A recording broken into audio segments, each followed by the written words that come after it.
good day. I'm not sure if it's morning or afternoon anymore. I'm Catherine Lewis from Hostos Community College in the South Bronx, and I'm presenting on nearpod.com. It is both an app and an online system so that you don't even need a presentation system in a classroom. You just have a bunch of iPads and the professor controls the situation.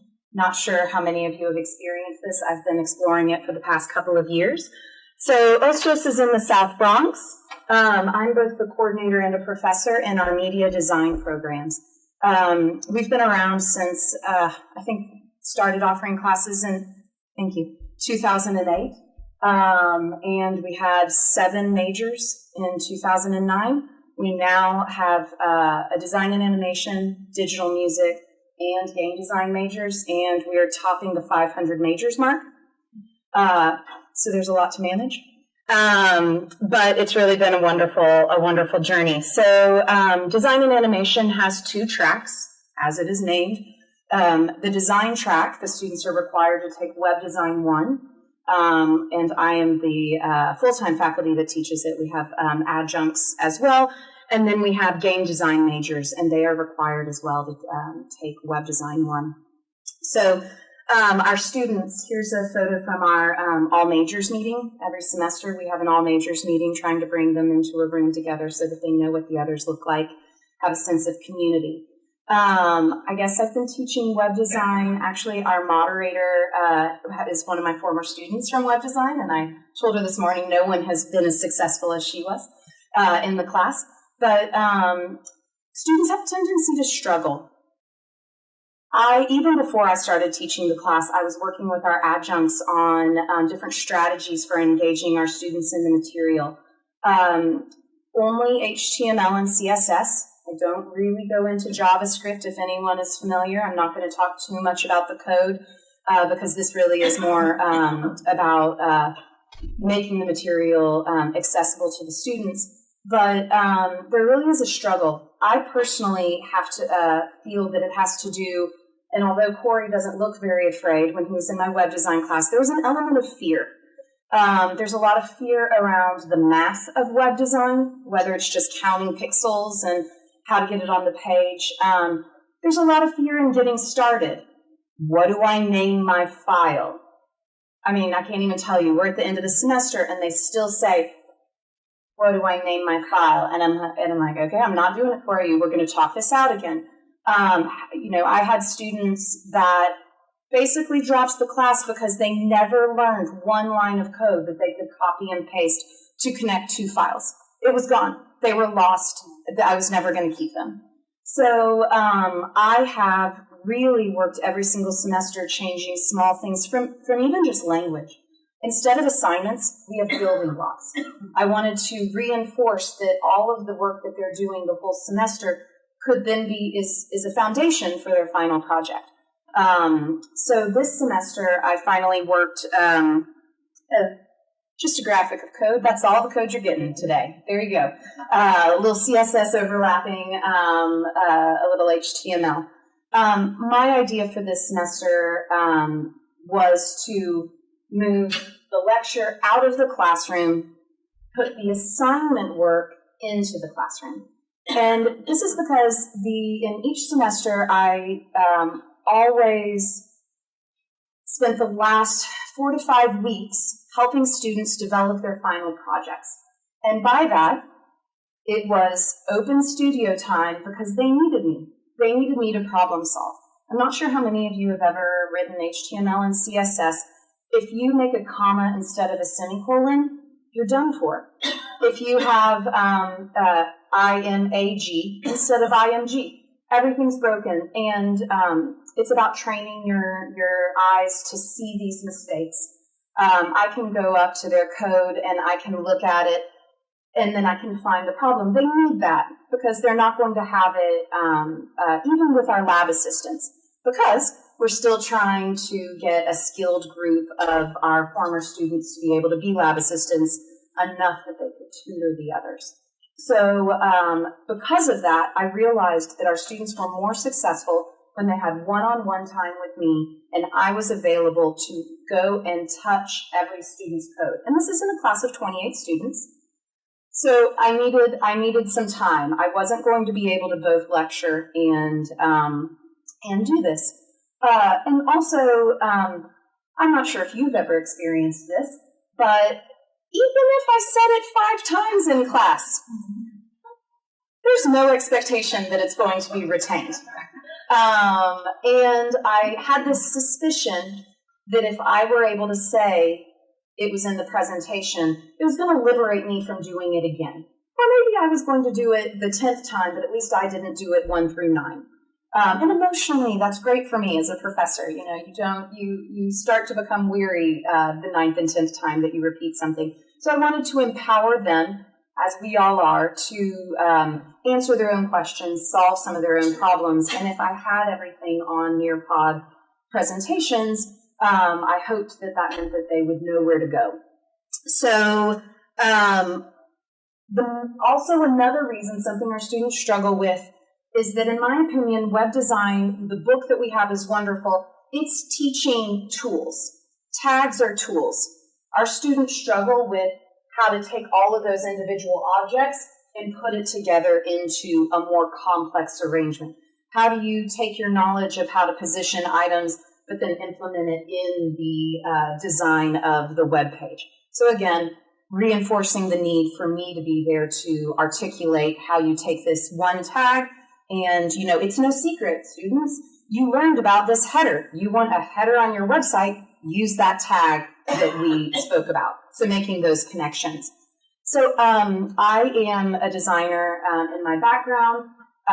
There were some design requirements. I have a tendency to come up with ideas of what to implement in the class, and I kind of ruminate about it for a long time. So I knew that I needed to be able to have presentations. I didn't want to have a 45-minute video. I've done videos before. First of all, they're high production value. I get obsessed with the production value. I needed lower stakes for myself. Also, I needed to connect it with assessment. I wanted a quiz at the end. One of the things missing from in class is that I had no direct way to see if students were really listening, retaining, being able to connect. Also, I needed it responsive. I've just had it with, you know, companies that make websites and don't make them work on my phone, you know, or my iPad. I am somebody that's just working all the in a lot of different ways all the time. I have the presentation here. I have my notes for my presentation on my iPad. And our students are the same. One student told me that she does all of her presentations for web design from her phone. And I wanted that. And also easy to edit. You're going to see that I had a somewhat complicated. I love all the tools, so I can complicate things for myself, but an easy to edit presentation because, you know, next semester, I don't want to feel tied to my presentation from the previous semester.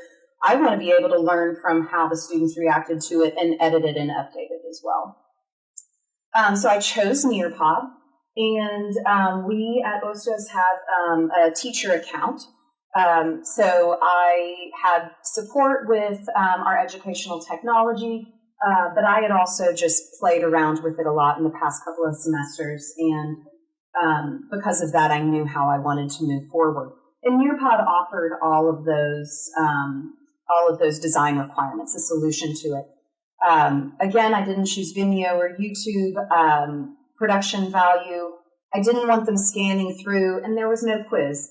And I didn't choose Blackboard because I've explored Blackboard a lot and I use it. I put a link from Blackboard to Nearpod, but I have my videos disappear sometimes. It just doesn't feel as good, and I needed something different. So I used Nearpod. One of the cool things that Nearpod can do, you can embed web pages into presentations. I'm not familiar with how this computer is going to work, so whether or not it will bring up our program's website. This is what the media design uses to make announcements. We have game competitions, all kinds of stuff. Also, you can embed polls. Who's excited to be here today? Sure am. And, yep, there you go. Oh, I need to do that. Pardon me. You're too many people at once. So my technical direction ended up being in design. I am a designer. I like InDesign. PowerPoint could have done exactly the same thing. And then I use ScreenFlow. ScreenFlow is screen capture software. It's one that I've identified. That doesn't mean that an ed tech department at your college wouldn't have one. I believe ours uses Pinocchio. And then Nearpod to make these. So here is, I made some decisions about having very simple text. Again, trying not to over make work for myself. Each presentation had a different color bar at the bottom, both to indicate to me that I had changed presentations and to indicate to the students that they were in a new topic. And then I used ScreenFlow to record myself talking over the presentation. There were little mini topics. No presentation was more than 4 or 5 minutes. Most of them were about 90 seconds. This tag, here's my discussion about this tag, and here's the code that goes with it. So that when a student is revisiting, they just swipe to that conversation and they're able to get that 90-second little bit. And you can see that this semester I implemented 8 presentations. I admittedly lost some steam in the middle. They are not the highest production value, but they sure do require a lot of time. So I made some adjustments, and then I'll be able to augment for next semester as well. So this is the interface in Nearpod. I would bring it in as a PDF, and then I'd be able to embed polls, open-ended questions. I had a lot more of these at the beginning of the semester rather than at the end, because at the beginning I was getting to know them, trying to understand what they feel and know about web design. But it is a nice interface, and it's always nice to have something that feels supported. Whenever you reach out to their customer service or support, you get an answer. Some of the obstacles I ran into had to do with that size in the top right. I had to ask our ed tech to up my meg because the videos are heavy, but it happened within 1 hour, and I had 200 meg per presentation. Still not enough for some of them, but I found my own workarounds that ended up just fine. Here's an example of a poll. Again, you just type in the answer. You can have functions in there for anyone who would have functions. You can add images. It's a wonderful interface. And it comes with a report for the quizzes so that I was able to grade students based on how they did in the quiz. It's not as robust as something that is built for quiz taking. I would have some suggestions for how to make this even more robust for a professor, but it did the trick for us this semester. And I gave my students a very short and rather shallow survey. I need to do my own work on getting a better survey.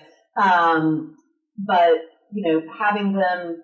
asking them how they felt they were doing in web design, I would really love to get more blue. I mean, at least over half are above average and excellent. I think they were aiming high with where their feelings really were, because sometimes their faces feel more in the green zone of the poorly. And then what's really comical is then you start to see what they think their grades are, and they're not that strong. Yes? What are those 2 questions at? Midway or at the end? This was just asked last week in preparation for this. I had not implemented proper survey structure the way that I would, but I think that's probably a better idea. And did they watch them? One person said watch some, but not all. And I think I asked them what their reason was for that. And they're like, I don't know, I just didn't. Probably right. Did you feel that they were helpful? 100%. One of the reasons I feel like I need to revise my survey, how often do you end up with 100%? But this was really where it was more meaningful. Understanding, I think that my assumptions were met positively. They were helpful, but not exactly like the book. So they were nice. It was a different sort of learning from the book. Gave more time. They were able to rewatch slides. It kept them from having to go and search for another video. Certainly our students augment their learning with YouTube videos, or at least some of them do. So it was nice to feel that I was maybe saving them time and making it more streamlined for them. And this one really I liked because sometimes there were just so many. Ew, I don't want to do that if there's so many, which I think more of them, there were a lot after certain weeks that were saying, there were a lot this week. It's like, there's just a lot in web design. I'm really sorry. If I don't tell you, you'll get mad. And did they feel the quizzes were helpful? So obviously some of them didn't feel as strongly that they needed to be tested, but most of them, I don't like them, but how else is someone going to do it? It kind of, I think, it gave them accountability at the end. I wouldn't have paid attention had you not had it. And this is the one that to me is the most interesting. Did these help you complete your assignments? Even though it's still very positive, there's still a disconnect. Again, it's that tool to building the house. I need to work on perhaps more presentations that are less about the individual tools, which this semester primarily were about the different tags, and more about how do you take all of these different tags and then implement them all together. So that's going to be one of my next tasks. So with the assignments, gave them a better understanding. They were able to review. However, some things felt like just another task at times, which it was. Did you prefer beginning your homework assignments during the class time? So that was really the wonderful benefit of moving all of the lectures to the homework. At the beginning of class, we started by reading the homework together. I was able to really, I think Miguelina is a little bit jealous that we had the entire class time in this semester to complete the homework. But I was able to walk them through it, to walk them through how we name our files, walk them through how we arrange navigation. And that really was very helpful, even though they had more work to do at the end. Time to ask questions, help from the professor, reviewing how to do things. This one was interesting because the student said, even though it did it faster, they actually learned more when they just lost their assignment and had to put it together, which is the way I used to teach it. You will learn more if you have to put all of these elements together. And so how do I balance that? How do I communicate to students that sometimes doing this on your own is going to be worth the effort? Asking them if they'd like to see this format replicated across our media design curriculum. I liked it that they maybe felt as if they were on the same page from me. Sometimes in web design, I feel like I'm speaking one language and they're speaking another language. So as long as they feel more in sync, that's a positive. And responses about the rest of the college, making it easy for visual learners. So again, these videos are visual, they're also auditory, they're able to listen to them over and over. It's material that connects with a book as well, so they can go back and read somebody else's words about it. The book has a website, we're trying to get them from all angles and have them feel supported. So my future steps, I really want to edit the current ones. I have a better picture of how the students are receiving them and how I could augment. And it could, again, create more, especially the ones that are about building the website, building the house, taking all of those individual tools. And the story, I often talk about how HTML is a story that you're telling the computer. You're telling the computer to go over here and find this file and bring it here. And then, computers are stupid. You're the smart one. And so augmenting these presentations with more that meet that requirement. Also bookmarks. I don't know, sometimes I like to make more work for myself, but I'm kind of obsessed with this idea that each chapter they get a little physical bookmark that has each tag that was in that chapter. Anything that gets them back to the book, looking at the pages, engaged in it, it could act as a cheat sheet. And then also certified, Nearpod certified instructors. So I've signed up to take a webinar, and maybe I'll learn more, and it'll help me take this to the next level as well. And my email address is right there if you have any questions. And I think we probably have some minutes. Is this okay? Wonderful. Thank you.